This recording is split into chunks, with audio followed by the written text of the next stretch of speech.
ایک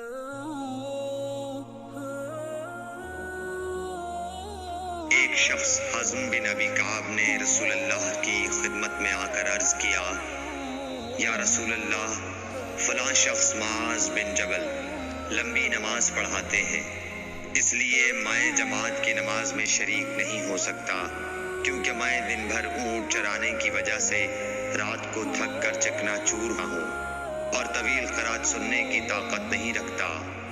ابو مسعود کہتے ہیں کہ اس دن سے زیادہ میں نے کبھی رسول اللہ صلی اللہ علیہ وسلم کو وعظ کے دوران اتنا غضبناک نہیں دیکھا۔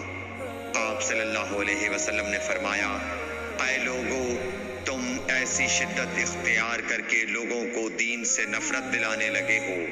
سن لو، جو شخص لوگوں کو نماز پڑھائے تو وہ ہلکی پڑھائے، کیونکہ ان میں بیمار، کمزور اور حاجت والے سبھی قسم کے لوگ ہوتے ہیں۔